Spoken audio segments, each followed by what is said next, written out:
welcome back to my channel once again. Now we are going to revise the charitable and religious trust related exemption. I will be uploading the chapter wise जितनी maximum हो पाएंगी. Time लगेगा क्योंकि अभी एक hardly 1.5 day ही बचा हुआ है. And yes, one more thing, information regarding the refund chapter. Actually, I had recorded the refund chapter, but due to the some technical error, what happened, उसमें कुछ आवाज का कुछ इशू आया, रिकॉर्ड ही नहीं हो पाया.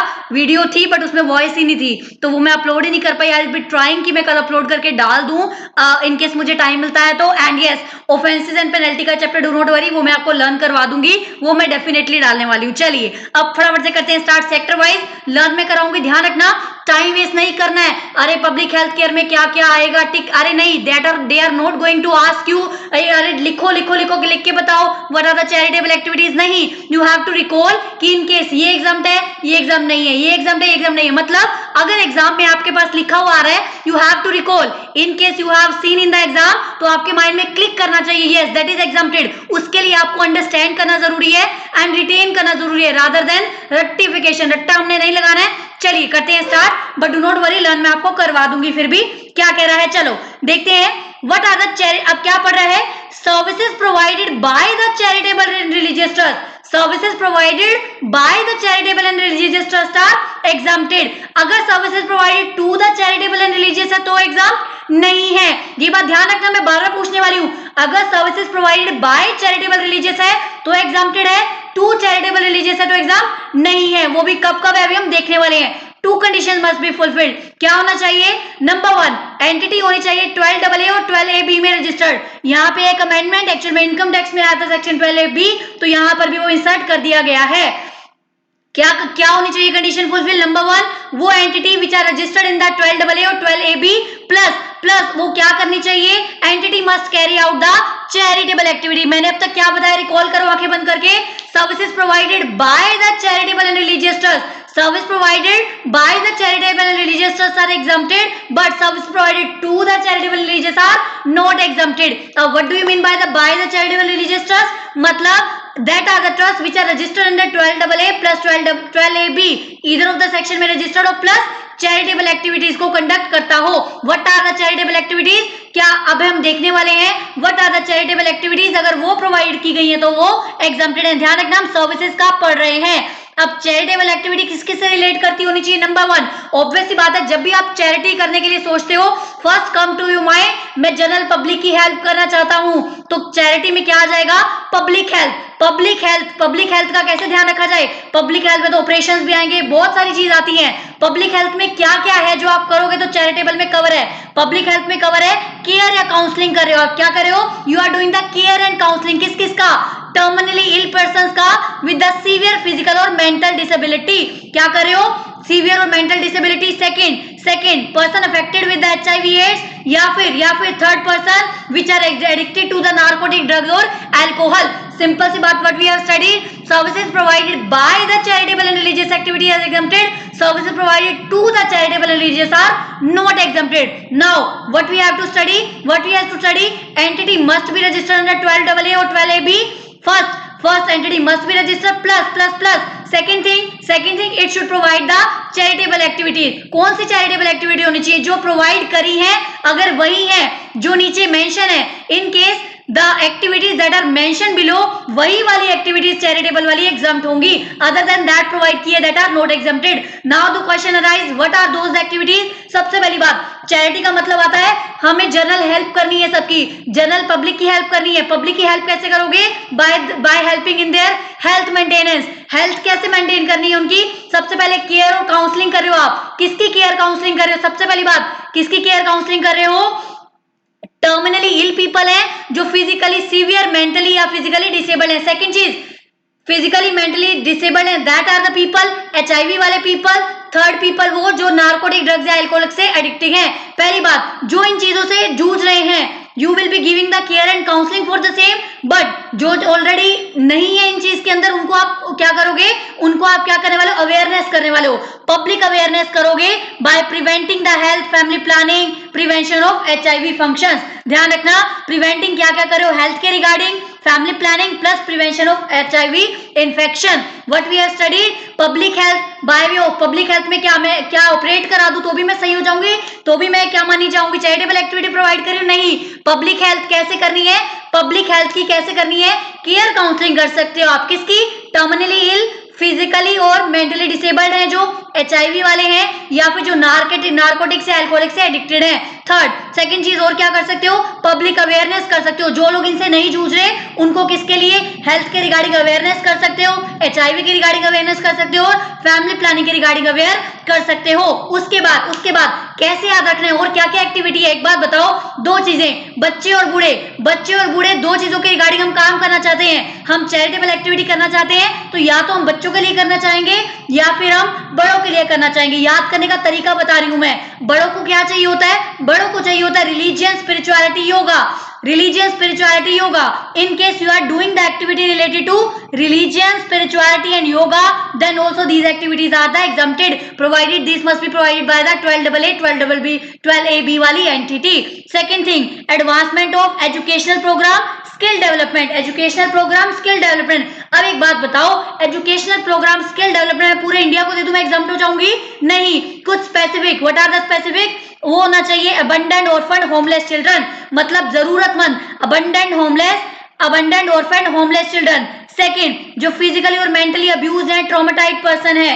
थर्ड प्रिजनर्स को दोगे. फोर्थ, आप किसको दोगे, उन पर्सन को दोगे जो ओवर द एज ऑफ 65 है, उन पर्सन को दोगे जो ओवर द एज ऑफ 65 है. अब एक बात बताओ, 65 से ज्यादा वाले लोग कहीं भी रहते हो नहीं, that must be learn that rural area के पीपल होने चाहिए, that must be the people of rural area. फिर क्या बोला, प्रिजर्वेशन ऑफ एनवायरमेंट भी कर रहे हो तो भी आप कहीं ना कहीं कंट्रीब्यूट कर रहे हो चैरिटी के लिए. अगर आप एनवायरमेंट को प्रिजर्व कर रहे हो तो आप कंट्रीब्यूट कर रहे हो, इंक्लूडिंग वाटर शेड हो गया, फॉरेस्ट वाइल्ड लाइफ वगैरह हो गया. फटाफट से मेरे साथ आंखें बंद करके रिकॉल करो, मैं भी बिना देखे आप भी बिना देखे. क्या पढ़ा हमने, service provided by the charitable activities are exempt to charitable not exempt. In short, entity must be registered under 12AA plus 12B. 12AA AB में registered plus charitable activity provide करनी चाहिए. Charitable activity कोई भी नहीं relating to जो हमने पढ़ा है. सबसे पहले हमने क्या पढ़ा, पब्लिक हेल्थ के बारे में आप सोचोगे. पब्लिक हेल्थ को कैसे करोगे, पब्लिक हेल्थ के लिए आप क्या करोगे, केयर काउंसलिंग करोगे. केयर काउंसलिंग किसी को भी देते रहो नहीं, केयर काउंसलिंग करोगे किसकी, जो क्या है, फिजिकली और मेंटली जो डिसेबल्ड है, सीवियर डिसेबिलिटी है, HIV, नार्कोटिक और अल्कोहलिक पीपल. जो लोग नहीं इनसे एडिक्टेड है उनको प्रिवेंट करोगे, किससे रिलेटेड, हेल्थ से रिलेटेड प्रिवेंशन का उनको दोगे ज्ञान. सेकंड चीज आप दोगे HIV का ज्ञान. थर्ड आप दोगे फैमिली प्लानिंग का ज्ञान. फिर बात आ जाती है बच्चे और बूढ़े की, हम चैरिटी करना चाहते हैं बच्चे और बड़ों को क्या चाहिए, religious spirituality yoga exempted, religious spirituality yoga exempted. फिर बच्चों से रिलेटेड होती है एजुकेशन आप स्किल डेवलपमेंट किसी को भी दो नहीं, abundant orphan homeless children. Prisoners को दो ओके, प्रिजनर्स को दो, ट्रॉमेटाइज पर्सन को दो ओके. जो रूरल एरिया में रहते हैं, स्पेशली रूरल एरिया में रहते हैं, मैं फिर से रिपीट कर रही हूँ, अर्बन वालों को नहीं मिलेगा, रूरल एरिया में रहते हो. और दूसरी बात, एज जो 65 से अबव. चलिए उसके बाद आता है, ध्यान रखना रूरल एरिया वालों के एग्जाम्प्टेड है, अर्बन एरिया वालों के लिए एग्जाम्प्टेड नहीं है. दो चीजें देखना, 12AA plus plus plus plus. अगर वो बोल रहा है एजुकेशनल प्रोग्राम स्किल डेवलपमेंट बोला है तो उसके नीचे देखना है, अगर एजुकेशन दी है तो रूरल होना चाहिए प्लस मोर देन 65 वाली एज का होना चाहिए. चलो उसके बाद क्या कह रहा है, उसके बाद आता है hostel accommodation provided by the trust. In case trust is providing the hostel accommodation, trust क्या कर रहा है, हॉस्टल अकोमोडेशन प्रोवाइड कर रहा है to the student who do not fall under the. अब एक बात बताओ, जिनकी एजुकेशनल एग्जाम्प्ट है उन्हीं की तो हॉस्टल भी एग्जाम्प्ट करना चाहिए ना. तो जिनकी देखो एजुकेशनल एग्जाम्प्ट है, जिनकी एजुकेशनल एग्जाम्प्ट नहीं है, वो स्टूडेंट जो ऊपर कवर नहीं हो रहे, अगर उनको हॉस्टल सर्विस दी है तो वो एग्जाम नहीं है. बट वो लोग जो कवर हो रहे हैं उनको अगर अप टू 1000 पर डे दी है, वैल्यू ऑफ सप्लाई की बात हो रही है, अगर value of supply up to 1000 per day है तो एग्जाम हो जाएगी. चलिए उसके बाद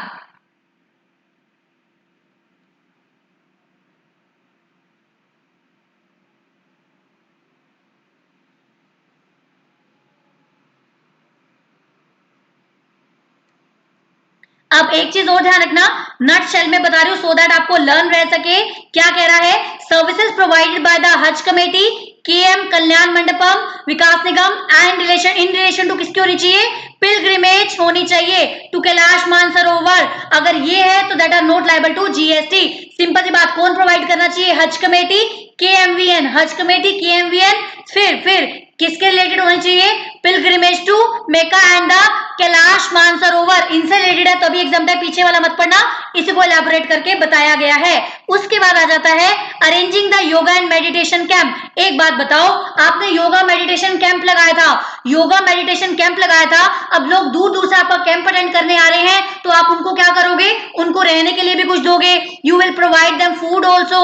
इन केस अगर आपको प्रोवाइड करना पड़ रहा है in relation to the main activity, in relation to the main activity, that will be exempted. अगर आपको due to the advancement of yoga spirituality religion कुछ करना पड़ रहा है, उसकी वजह से आपको एक्स्ट्रा एंसिलरी एक्टिविटीज देनी पड़ रही है, तो वो भी due to the composite supply क्या मानी जाएंगी, एग्जाम्प्टेड मानी जाएंगी। वो भी क्या मानी जाएंगी, एग्जाम्प्टेड मानी जाएंगी, as long as the primary activities are the predominant. हम क्या रहने के लिए सर्विस लेने आए थे, नहीं, people came to gain the spirituality religion yoga, वो वाली सर्विस लेने आए थे, इसलिए मुझे रहने और खाने की सर्विस लेनी पड़ रही है, that's why I have to take that services, इसलिए वो भी एग्जाम हो जाएगी। दूसरी बात, चैरिटेबल एक्टिविटी क्या कर रहा है, रिलीजियस योगा वगैरह से रिगार्डिंग कुछ नहीं कर रहा है, बट सिंपली फूड वगैरह प्रोवाइड कर रहा है, रहने के लिए स्पेस दे रहा है, तो वो एग्जाम नहीं है, वो एग्जाम बिल्कुल भी नहीं है। चलिए उसके बाद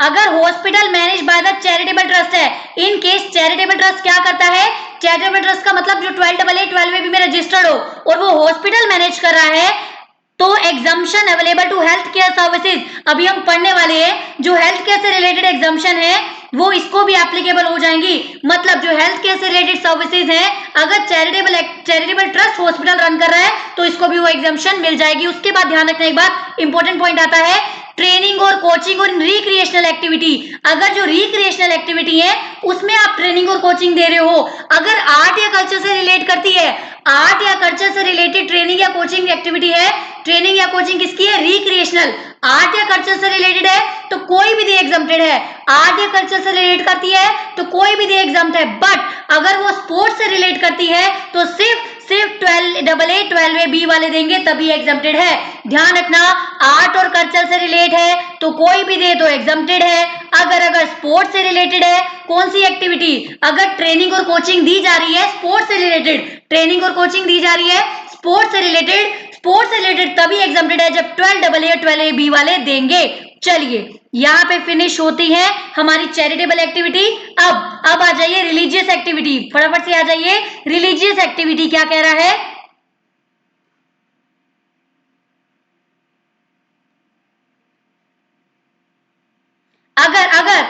अगर मान लो क्या कह रहे हैं, अगर पंडित जी क्या कर रहे हैं, pandit ji are charging something for conducting any religious ceremony, पूजा पाठ करवाया उसका आपने पैसा दिया, that is exempt from the GST, अब आता है रेंटिंग ऑफ द प्रेसिंग्स, क्या प्रेसिंग्स रेंट कर रहे हैं, रिलीजियस प्लेस के बाहर जो जगह बनी होती है वो रेंट पे कर रहे हैं, तो वो कब एग्जाम्प्ट होगा, वो कब एग्जाम्प्ट होगा, चलिए देखते हैं फटाफट से।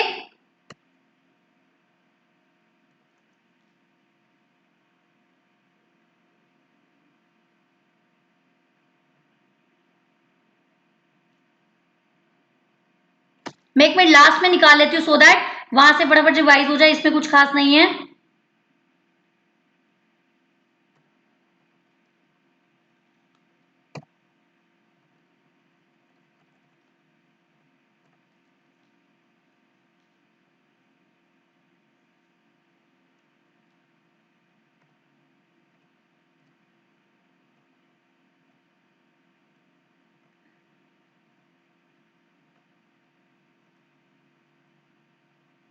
चलिए देखिए फटाफट से, लेटेस्ट एप्लीकेट से पढ़ लेते हैं फटाफट से, रिलीजियस वाला क्या कह रहा है,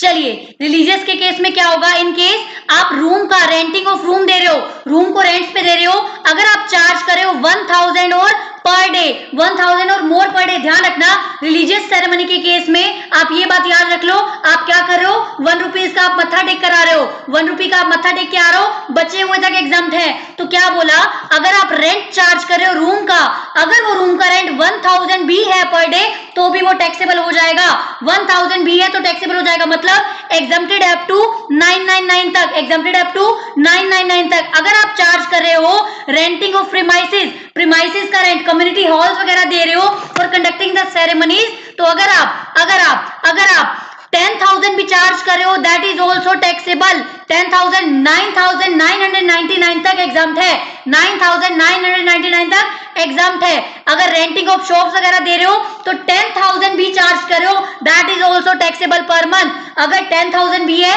that is also taxable per month. ध्यान रखना रिलीजियस के केस में अप टू 99 वाले ही एग्जाम्प्ट है, एग्जैक्ट 10 पे आ जाते हो, एग्जैक्ट 10 काउंट पे आ जाते हो वो भी टैक्सेबल हो जाएगा। चलिए यहाँ पर फिनिश हुई हमारी चैरिटेबल एंड रिलीजियस एक्टिविटी। क्या फिनिश हुआ charitable religious activity, I hope आपको याद होगी होंगी, लर्न होगी होंगी। फिर से ध्यान रखना रिलीजियस के केस में अगर आप रेंट रूम पे दे रहे हो 1000 दिया तो भी टैक्सेबल है, मतलब अप टू 999 एग्जाम है, अप टू 999 एग्जाम है। अगर आपने कम्युनिटी हॉल वगैरह दिया 4 टाइम्स 9, मतलब अगर 10,000 भी दोगे वो भी taxable, up to 4 times 9 exempt है। इन केस शॉप्स वगैरह रेंट पे दी हुई है पर मंथ 10,000 भी लोगे तो भी टैक्सेबल है, मतलब अप टू 4 टाइम्स 9 तक एग्जाम्प्ट है, up to 999 and 4 times 9, 999 4 times 9 exempt है, एग्जैक्ट 10,000 एग्जैक्ट 1000 हो जाता है दैट इज ऑल्सो टैक्सेबल। चलिए फिनिश हुई हमारी चैरिटेबल एंड रिलीजियस एक्टिविटी, मिलते हैं नेक्स्ट वीडियो में the next sector, till then bye bye, take care.